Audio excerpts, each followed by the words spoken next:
All right, there we go. Turn into a seagull. Oh, well. So welcome to the second installment of this series on what money can't buy. Those of you here last time may remember that I'm drawing some of what we're doing from a book by a guy at Harvard, a political philosopher called Michael Sandel, in his book called What Money Can't Buy. So I admit to borrowing shamelessly from this book, but that's what's guiding our discussion. And the last time we were together, we began to think a little bit about the moral limits of economic markets. That's to say, are there limits on what money should be able to purchase and what it shouldn't be able to purchase? And I started out actually by asking us questions about our church community, about commercialization of some things in the church. For example, should pews be for sale? Should there be product placement in the sanctuary? Should we be able to advertise in the church bulletin? And then we moved on from that to talk about a different kind of community, which is the political community. And we asked questions and thought a little bit about issues having to do with immigration and citizenship, whether those were things that maybe should be for sale if there was an argument for that. And while we didn't necessarily agree, I think there was at least an agreement that there are some limits to what money should and shouldn't purchase, that there's at least sort of intuitively, we're made uncomfortable with money's introduction to certain areas of our lives. So I want to continue to do that today and talk a little bit about the way in which Sandel critiques the way that money sometimes is used to purchase things. And I want to start out again with another question. And the question has to do with this. I was thinking about my academic career. And I have to say that of all the times that I've been teaching, and that's been a pretty long time now, not once have I ever had a student, after a particularly good lecture or a particularly good advising session, tip me, give me a gratuity. No, now to be fair, and the Frater brothers are a good example, they'll invite me for coffee, or they might give me a nice sort of book at the end of the term or something, but they never say, here's a little something for you and the missus because I particularly was impressed by your lecture today. And so I was thinking about this with respect to the church. Unfortunately, Amy isn't here because we could ask her. But would it bother you if you saw a fellow parishioner on their way out of the sanctuary on a given Sunday, go up to Amy, hand her a little envelope and said, here's a little something for you and the mister? Okay. Would it bother you to allow gratuities to be given in church? Can I ask you a question about that? Go ahead, Scott. And first of all, really quick, I've always belonged to mainline churches, except when I was a Mennonite. Yeah. And as a Mennonite, their giving thing is wonderful. What it is you give on the days that the whatever ministry that's in the bulletin is there. You know what I mean? So in other words, you can choose to give to support the ministers. You can choose to support missions. You can choose to support whatever you want, because every week is a different thing to give to. Yeah. So you're saying that, and so does the scenario I present to us with, does that bother you or not especially? Well, see, there you go. It's sort of built into the system in the Mennonite church. Okay.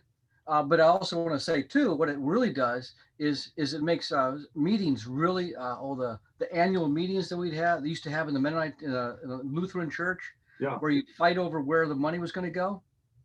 It made those meetings a lot nicer because you didn't fight over the money. Oh. But the point is, it allowed you to give a gratuity. You could easily give a gratuity to the ministers by simply putting more in the pot that month, that week. Okay, so Scott says maybe that this actually does happen. Maybe that the truth is even more impressive than fiction. Obviously, the analogy I'm trying to draw here is between going out to a restaurant. At least in America, most restaurants, if you've had good service, you would be expected and it would be appropriate for you to give some sort of gratuity. I'm just asking, should it not also be appropriate if we got good service in the church service? I can tell you my experience that I've been I've been given money at the door at least twice, and it's from usually people who are not parishioners. It's people who, this is the first time in years that they've been in church. They do not understand our system of giving, and they wind up putting like a $20 bill in my hand as they leave. And I say, then I start my little spiel on, well, I'll see that this, they'll also tell me this is for you. And so I start on my spiel about the discretionary fund, and I will see that this money is put in the discretionary fund, given to the treasurer, and seeing that it goes to the discretionary fund, which I can then use to help those who are in need. And usually, well, that has always solved, because if they put up an excuse or an argument with me, then I'll go into it more passionately about the discretionary fund. Fred, what if you just said to them, thanks very much, I could really use this, and you go and have a nice dinner? I couldn't do that. And that's what why can't you do that? And then I'll come to Jane. Yeah. Jane, go ahead. No, Fred's just answer. All right. Isn't Fred supposed to say why he can't do that?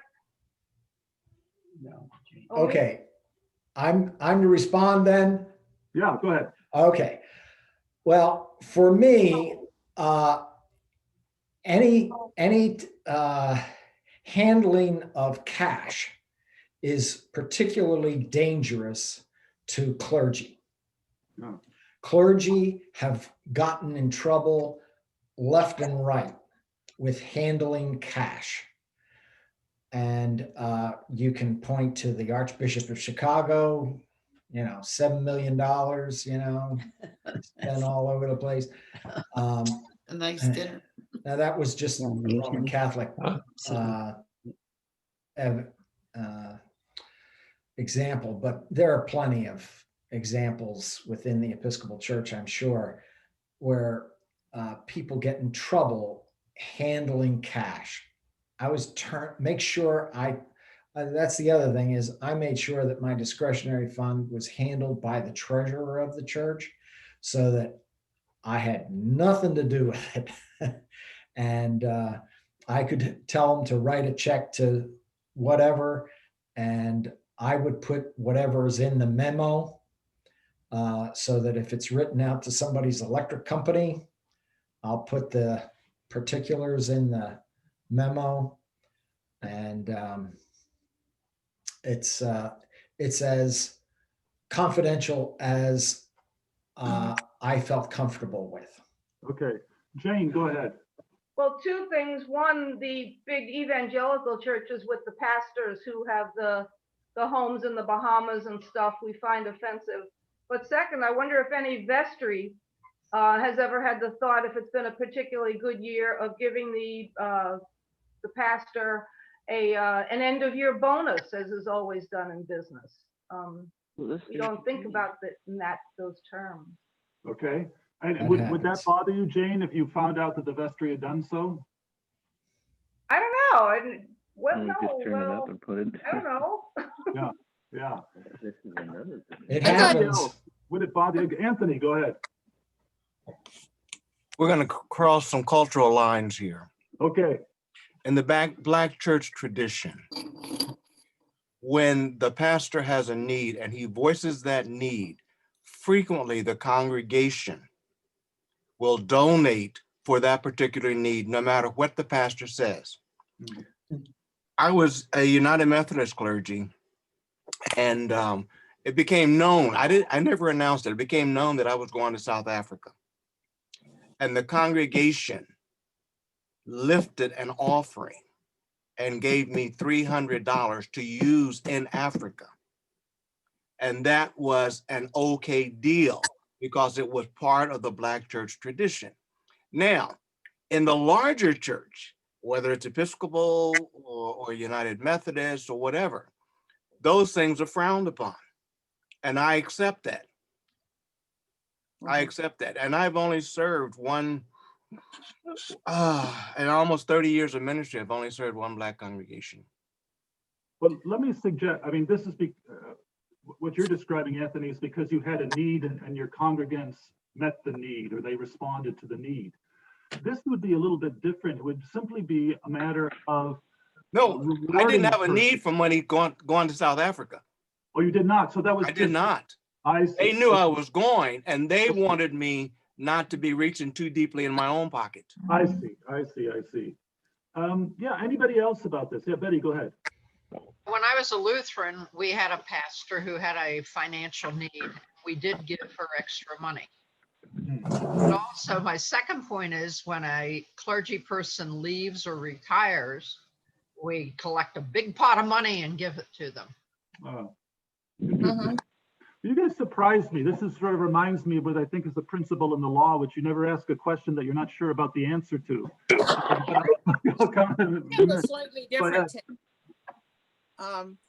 As a state employee, I am forbidden from accepting anything, these days, even a pencil at a conference, to the point that 20 years ago, a publication I co-authored won a significant award from a national association that came with, I think it was $1,000 honorarium, which I was not allowed to accept. And in this case, I couldn't even designate what charity it went to. My bureau director overruled and mandated where it went. It could go somewhere, but the understanding is that anything I do in my work role is the property of the Commonwealth. So there is a potential analogy to the church there, that anything a clergy person does in their clergy role belongs to the church. Right. Well, let me suggest a couple of objections that people might raise about this sort of thing. And it's those objections that I want to pursue, actually. One objection might be that by introducing this sort of market-based transaction into religious worship, that it somehow degrades what's going on in that religious worship. That by introducing a cash transaction for something that is normally regarded as beyond money, as being more noble, more dignified than money, and so that it would, in a sense, destroy something very precious that the religious community is trying to express. Last week, Bob Coleman, and I think Bob's still with us, Bob said that he raised a question about attitudes that sometimes are the casualties when money intrudes into a given social practice. And my guess is that this might be one example. People would say there would be an attitude about the way in which a church service works, about the dignity of the minister, as Fred is sort of suggesting, that might be at stake here. So that might be one objection. A second one, a more subtle one, and because all of us are such good people, we don't raise it, is there might well be people who complain about favoritism. If you had a big enough bank account to give your minister special treatment after particularly good services, a particularly big tip, let's say, some people might wonder about whether you would get privileged access to that minister in the future. So that would be sort of an objection about equality. Would the question of equality really be respected with respect to this sort of social practice? It certainly could happen in a university setting. If a student saw that another student was giving some cash expressions of gratitude to their prof, they might well wonder about the kind of favoritism that might come from that. So those were the two things I think that two objections people might raise. One is an objection really about the degradation or corruption of a given practice, like a church service. And the other one is really a question about equality and whether equality is maintained given the introduction of that cash transaction. Very briefly, because I want to expand on this, what do you make of both of those objections? Do you see their force? Go ahead, Scott. Well, First of all, I think I like the objection of the favoritism or getting access to the minister. On the other hand, well, that's just an interesting point. I was thinking too of the quality of the sermon. The purpose of the sermon is not to make the parishioners happy. Right. Okay. So if a preacher goes out and tells a sermon that makes everybody unsettled, that Right. might be exactly what that preacher should be doing. And we're not gonna, so it changed the quality of the preaching too. Right. Also, another thing, the Bible makes it clear, Paul says that we should not muzzle the ox that treads the grain. Actually, he quotes the proverb that says that, right? And that's why we should give our ministers a living wage. Okay, so Right. so once again, we have the Bible already addresses this problem, and we can see the wisdom in what was told to happen, Right. because of course all these other issues that could arise. Yeah, I think the issues that the person raised are pretty neat though. Yeah. Brian, go ahead. Yeah, I think with the question of favoritism, that's definitely a valid concern. I mean, I think of our politics where if you have large lobbying groups who tend to pay to get certain, bills passed or whatnot, they essentially are favored among certain politicians. And I fear with something like this, something similar could happen. I mean, I know we all want to be good-hearted and believe that our pastors would not favor certain people within the church, but we also have to be careful and understand that money can talk. And even I think that I know from experience that can happen in church settings. So that's a concern I definitely would be worried for. So the equality consideration. Go ahead, Anthony.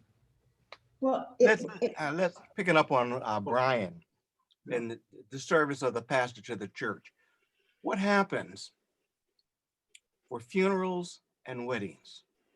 Families often give an envelope to the pastor for a funeral and or a wedding.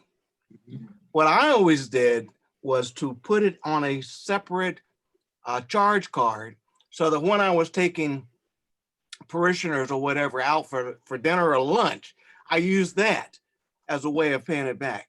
To get back to the ethical aspect of what Fred was saying, but I never used it solely for myself. Got it. And that happens. You may not know it happens, but it happens. Look at a funeral or a wedding. The pastor is always getting a check. Right. I get it. Anne, go ahead. You had your. well, I'm thinking about when we tip and when we don't. We don't for clergy. We don't tip our doctors either, perhaps for the same reasons. And as John mentioned, we don't tip teachers, although in some modern Western cultures one does, but not in this country. Right. So why do we tip the person who does our nails and not our heart surgeon? Right. And I'm not sure what the answer is, except some notion of if you're professional or whatever that means, then yeah, you do it because there's a dignity that hovers around the occupation itself, and one should be above that. I think you put your finger on it. I think we tip on the basis of what we believe that particular vocation or social practice, how it should operate. In other words, the idea of tipping in church might be unusual, and certainly in a university classroom, because you think that's not what it's for. That doesn't permit. There's something that's beyond that. There's something that's more. And certainly, if I was given a tip by a student, in a way, I'd be offended. I'd think, no, what I'm doing is not about this transaction. I'm doing something else. On the other hand, if you're in the nail salon or in a restaurant, I would be offended not to get a tip, maybe, because again, of the way that I calculate what that particular social practice is for. So this sort of what I want us to think about. I'm going to show a clip in just a minute about Sandel and his students again. That's about 10 minutes long, that I think will focus our attention on these two particular criteria of assessment when it comes to how markets introduce money and cash transactions into our lives. The one criteria being the issue of fairness or of equality, and the other one being of corruption or degradation. And just let me say, again, by virtue of the fairness or equality criteria, inasmuch as we allow money to purchase more and more resources. The problem could be, of course, that people with more money are able to purchase more of those resources. Now that seems like a no-brainer. I mean, obviously that would be the case. And it may not bother us in some respects. If we're talking about Rolls Royces or fur coats, maybe I don't really care if people who have a lot more money than I do are able to purchase those things.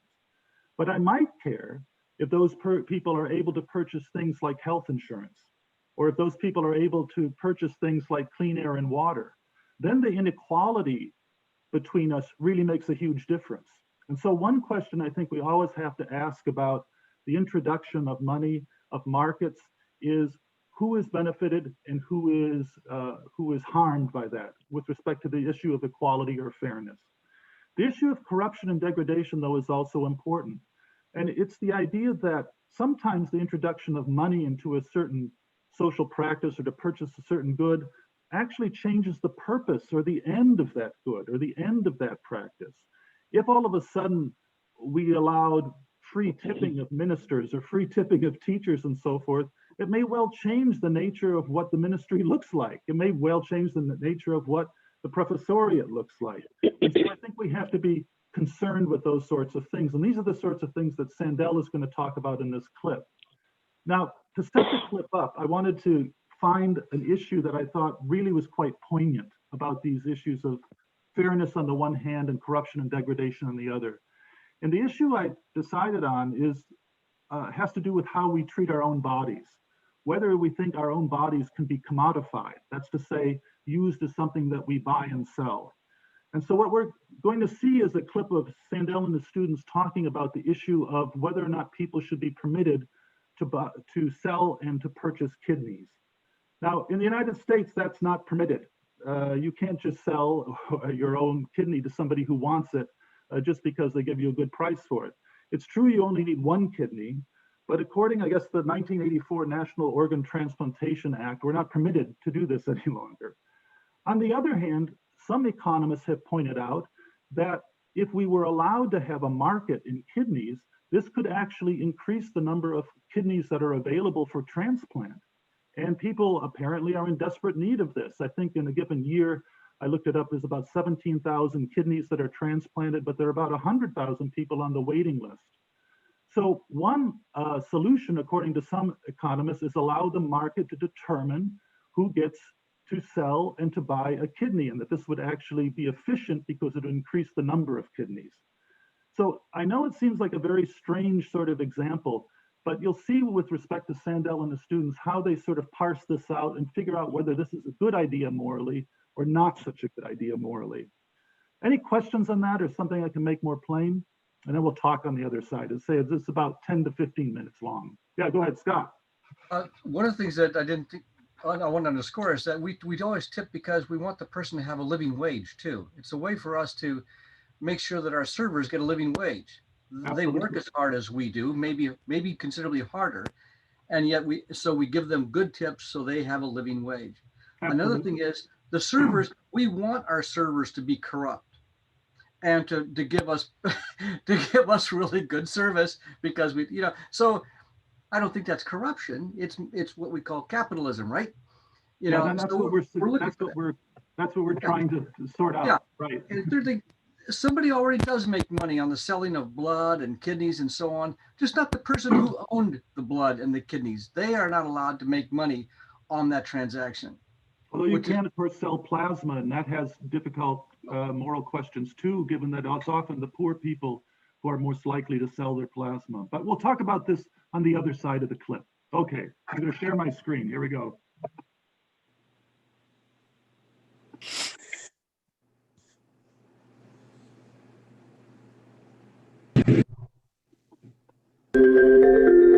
There is an enormous gap between the supply and demand of organs for transplantation. There are people who die on waiting lists every year for the want of a kidney or some other organ that they desperately need.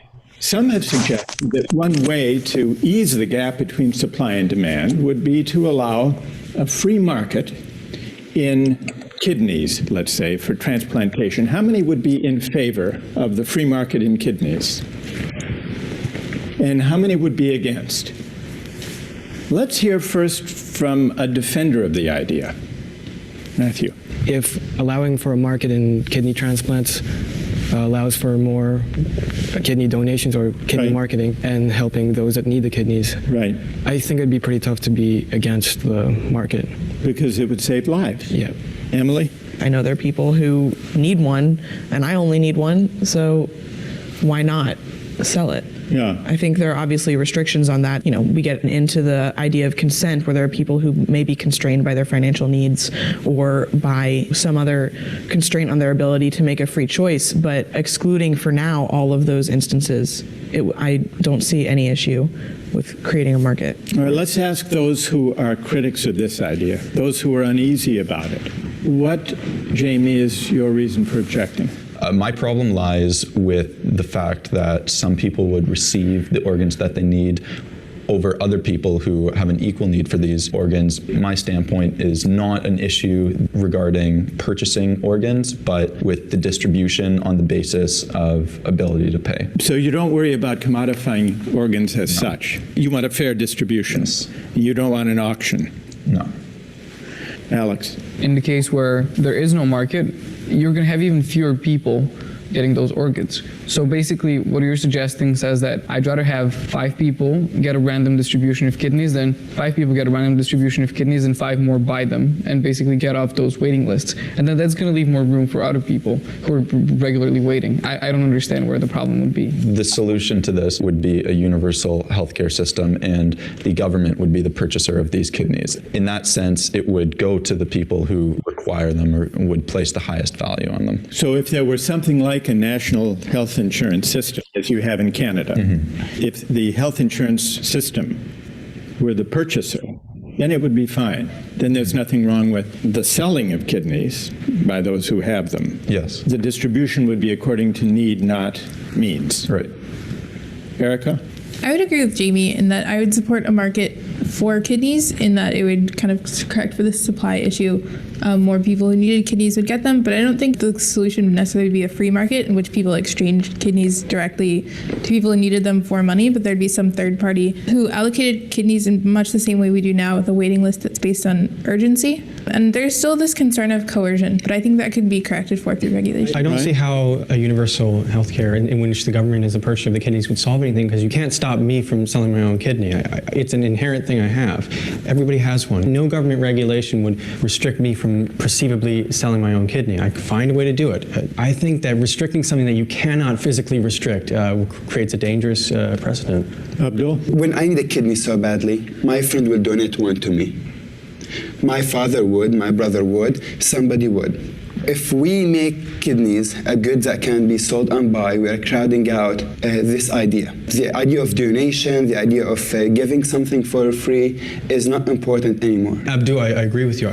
I want ethics and moral things, but I think it's extremely difficult to legislate morality onto people. It's just... where would we draw the line about marketization? Now it's kidneys. Tomorrow, will I be able to sell one of my eyes? But where? The week after, will I be able to sell one of my hands? I don't know, like, where will we stop? Kevin? And I asked the question of, in a background of a somewhat unequal system, can somebody make a free choice to give away their kidney? If you look somebody in the face who is a single parent of a number of kids and their kids go to a terrible school, right? But you give them $10,000 for a kidney and that's enough for them to move in a different neighborhood and get more education, can they make a fully free choice? That's only the same as making a choice when you're looking your son in the eye who's dying because he's got kidney failure. That's only the same choice that we're talking about with I would agree with Ellie in that the concerns that you're bringing up also apply to kidney donations. Yeah. That's most certainly true. So is there a difference? I think that a third party which, for example, set a universal price, like for example, today you can go to the Philippines and buy a kidney for $300. That's ridiculous because in the US somebody will pay $10,000 for a kidney. Where does that money go to? Middlemen. A third party which actually set a universal price across different countries might make it more moral. Plus, might be able to lessen the possibility of exploitation or coercion. And by exploitation and coercion, if there's let's say a struggling peasant, desperately poor in the developing world, he or she might be willing to sell a kidney for much less than someone in a developed country.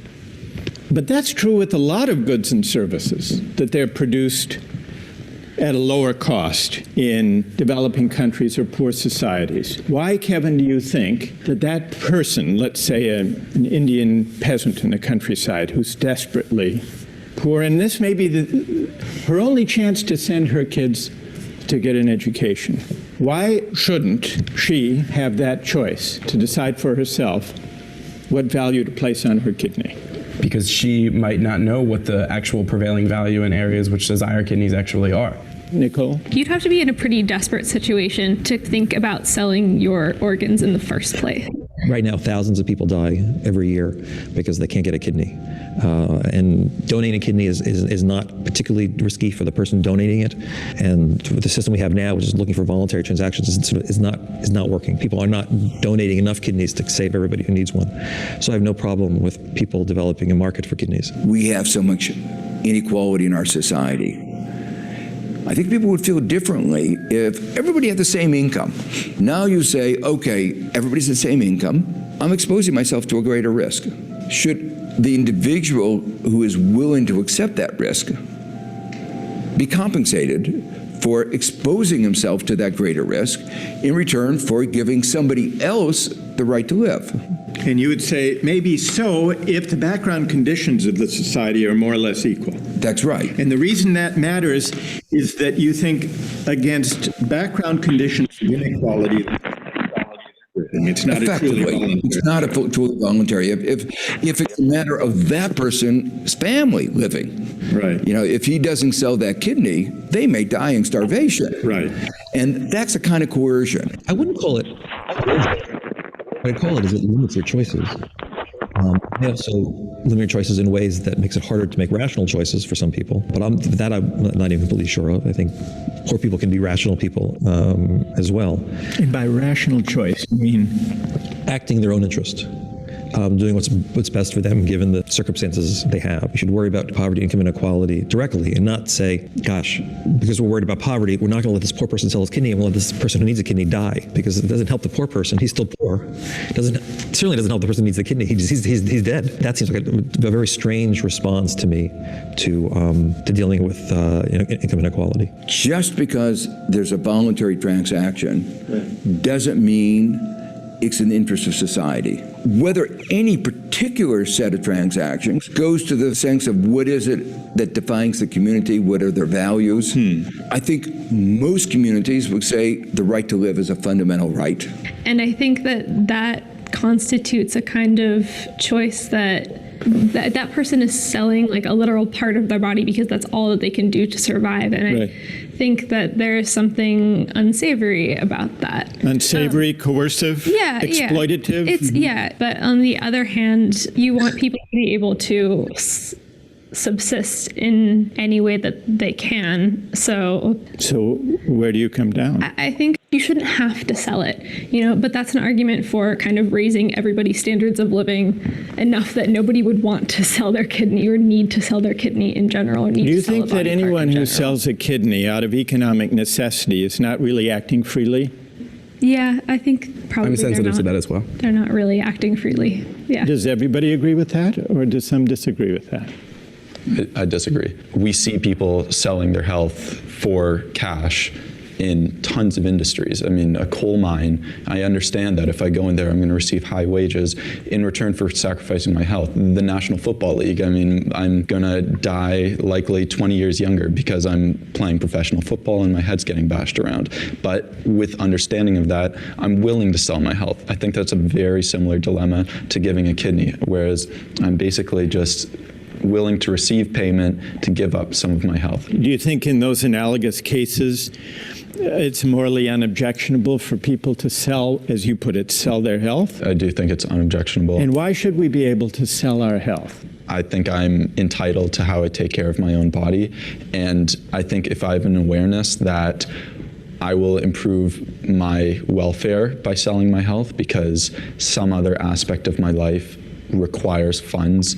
For example, if I can't afford food, but selling this will allow me to eat, then I think there are plenty of examples where I'm entitled to sell it. Let me play out the logic of this, James. Please. Let's suppose I'm a poor peasant in the developing world. What will most improve my welfare will be to send my 2 children to get an education, which I can't afford, to provide for the first. Then a few years later, my second child needs to go to school, and the same broker comes around, or maybe I call him, and I say, I'll sell you my second kidney. In other words, committing suicide. But it's my body, my health, my sense of what's important. Should I have a right to do that? No. I think when it comes to directly ending your life, or even if not directly, but indirectly ending your life, and it's next to certain, then no, I don't think you should have the right to sell your death. But selling my health is okay? Yes. Erica? This is kind of like a one-to-one trade-off in lives, whereas with the kidney example, we're saving 2 lives. That's right. Thinking of the recipients, never mind the kids who get an education. So what conclusion do you draw from that? Well, I would say that in terms of like number of lives saved, these seem like equivalent scenarios. And so I do think there's room for the kind of arguments about whether we have a right to end our own lives. Well, 1 life is lost, 2 lives are saved, and 2 kids get an education. So what do you say, Erica? So I'd come back to this question of freedom of choice. It seems suspect that someone would freely and with full information give up their own life. But if it were possible to do so, I wouldn't have a problem. You would not have a problem. And you think ethically, if the utilitarian calculus, which you've been emphasizing, works out this way, which it very well might in this case, you would support that. So it seems like practically unlikely because of these concerns about consent. But if what you're concerned with is utility, why worry about the consent? Lives saved, education for these 2 kids. So why does consent override utility in this case? I'm not sure. I don't have an answer. You can call a friend if you want.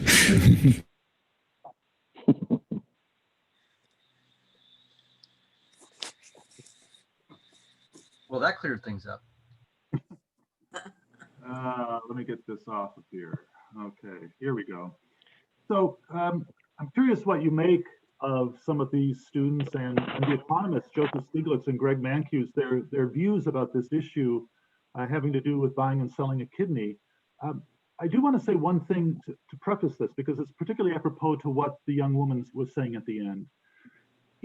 When we talk about markets and people who believe in the importance of free markets, it's not as though there are no moral justifications for the use of markets. I've been sort of couching the question here to ask us what we think are the moral limits of markets. But people who back the idea of free markets would point out that there are certain moral things that should be said on behalf of markets. One of them, and it's sort of a libertarian idea, is that the markets, because they promote the voluntary and free consent and transactions between buyers and sellers, are good for people who believe in individual autonomy and freedom. It respects the idea of individual freedom. I can buy and I can sell what I want in the market, ideally, and that's a good thing, supposedly. But the second moral consideration for markets is the one that the young woman mentioned and Sandel was dealing with, which is the idea of utilitarianism or utility. That markets in some ways reflect the greatest good for the greatest number of people. That when everybody sort of buys and sells freely and voluntarily and in non-coercive transactions, basically people's interests and wants are being fully expressed and more likely to be indulged than other forms of economics. And there was an example at the end where is it better to save 2 people and sacrifice 1? And the utilitarian would say yes.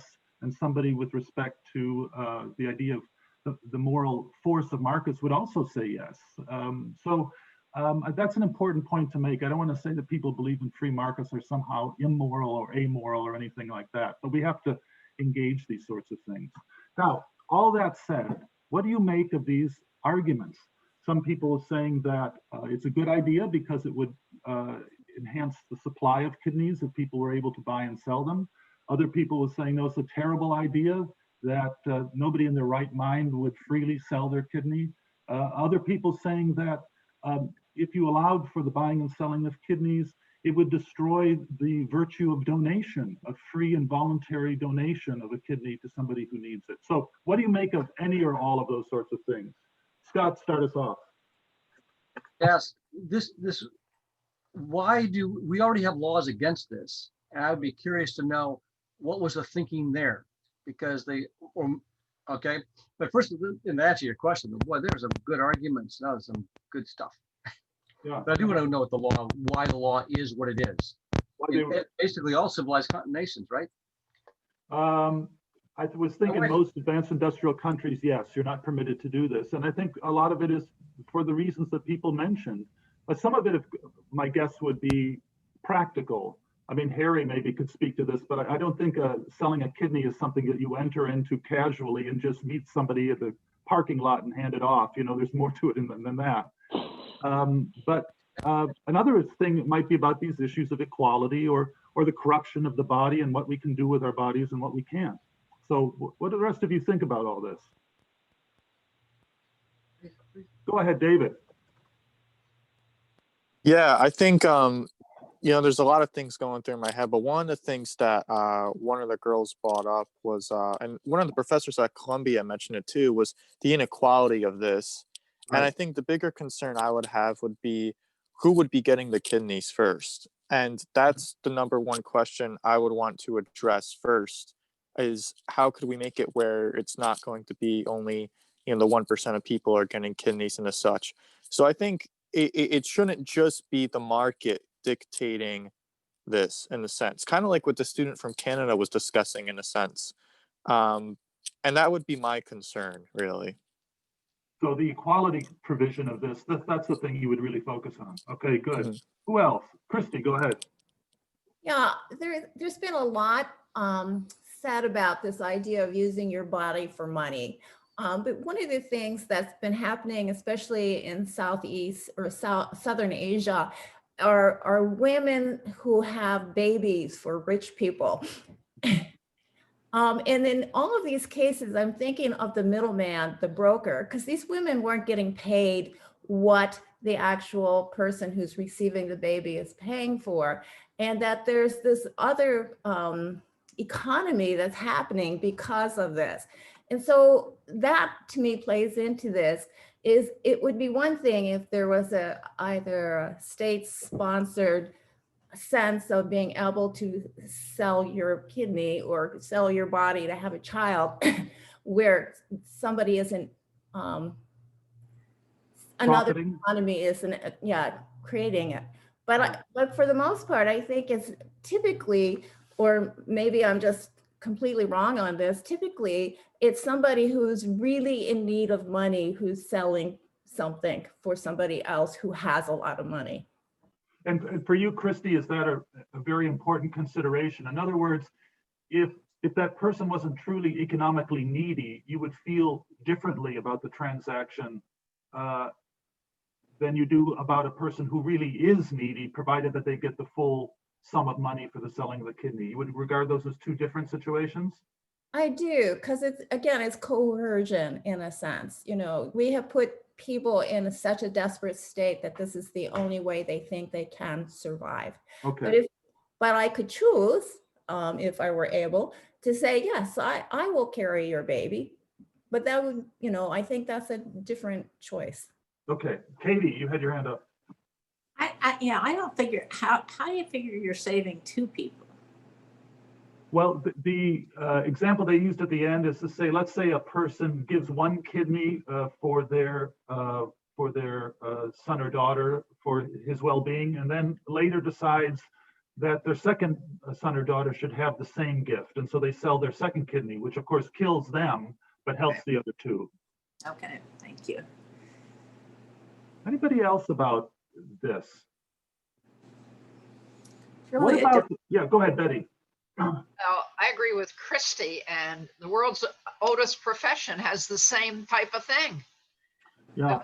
Go into prostitution, they make money, but they don't get the money that the person who is using their services really pays. There's a middleman. Yeah.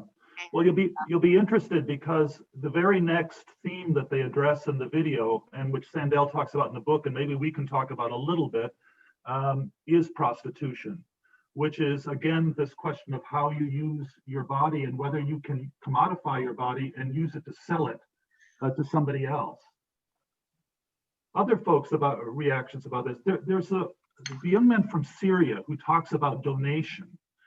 His argument is that if you allow this to happen, then the virtue of donating your organs is likely to wane. It will atrophy because now these organs will be seen as a matter for buying and selling. What do you think about that argument? Does that resonate with you, or do you think that's neither here nor there? It's sort of what Bob was talking about last time, that it changes the attitude in which we deal with a certain social practice. I can see that that possibility could move so far as to greatly reduce the charitable, whatever, I'm scrambling for a word I'm missing right now, but The voluntary donation. Yeah, I mean, I am restricted because of past medical history, but I had a young person I knew who was looking for a bone marrow transplant. And so I was publicizing the sense of, get your blood tested and be on the list of people who might be bone marrow transplant donors, which is considerably less invasive and destructive to your own health. Right. But again, there's a sense of altruism that, okay, it's as inconvenient and painful, but doesn't really do any great damage. So, it's something you can do. The next step would be a kidney transplant, or because of family situation, I know that it's possible to transplant a portion of a liver and the liver will regrow. So, there you have possibilities which, are a greater cost. Now, certainly the organ donor on your driver's license, if you're dead, is a different ethical question. But I think that commodification as a general policy has the potential to reduce the interest in the altruistic response. I could be wrong there, but. Yeah. Anybody else? Yeah, Brian, go ahead. I feel like in response to the one male student from Syria, that is a clash of cultures. Unfortunately, I think in the United States, I feel as if, based on my experience, it's like we commodify a lot of things, and that the idea of like donating a kidney, like I'm not quite certain that's like, I think that holds value here in this country, but I'm not quite certain it holds as much value as like in another country where the values of donation and whatnot. And then the second question I was thinking of with this, and they were talking about this to students, is how much free will do the poor have in making these decisions? And that's something we have to answer. And that's something I'm wrestling with right now, is if someone is poor, is selling their kidney, are they doing that free and within their free will, or are they not? And that's a question that I think is hard to answer. And I don't know how to answer it right now, but that's something we have to think about, I feel. Right, well said. Maybe for the last few minutes, we can touch a little bit about what Betty was suggesting, and that has to do with the issue of prostitution, because this is another variation on a theme. It's the question is what you should be able to do with your body. Is your body something that you possess and that you should be able to buy and sell it, contingent on it being consensual? Now, this is, of course, more than just a speculative question. Many countries wrestle with the question of how to approach the issue of prostitution in law. There's a program on Netflix that I absolutely adore, which is called Borgen. I don't know if some of you have seen it, but it's a Danish political drama. And one of the episodes is completely about this, about how the prime minister, who happens to be a woman, wrestles with the question of women who insist that their lives in prostitution is consensual and they are asking for the government's help to protect them in terms of their health, as well as to protect them in terms of the violence that sometimes is done by pushing this underground. So my question is, what do you think about the issue of the commodification of the body when it comes to sex? Does it make sense to say that a person could sell their body for the pleasure of others? Or would you say that no, that there's something about that that corrupts the very idea of sex, and we have to be very careful not to commodify the body? How do you deal with that issue? A tough issue, I realize, but what do you make of that? And especially, I'm curious, as many of us, of course, we hope are people of faith. How do people of faith understand our body and our ability to do with it as we see fit? Go ahead, Betty, start us off. Well, we believe that the body is a temple of the Holy Spirit. The Holy Spirit dwells in it. So if we feel that way, then we should not use our bodies for corrupt purposes. And so that would mean for you, Betty, not to sell it for sexual pleasure of other people. That's correct. How about other folks? So Betty says no. Go ahead, Christy. So I'm going to contradict how I actually feel, but I'm throwing out this idea of football in that you are choosing to go into a profession where you know that there's a very good chance that your health is going to be completely destroyed because of that. And I feel that actually it's the same thing for somebody who chooses to go into prostitution. Now, obviously, there's a difference there, but I'm trying very hard to figure out how to say what the difference is. Because in both cases, Krista, you're saying you have chosen to put your body at risk. And provided that it's consensual and if you've truly chosen, why should the rest of us be interested in stopping you from doing that? Is that a fair way to put it? I think so. And both of them involve a kind of pleasure for somebody else too. You know, the viewer of football and the other partaker. Yeah. Oh, interesting. What do you think? So we have two sort of different kinds of approaches here from Betty and Christy. Go ahead, Scott.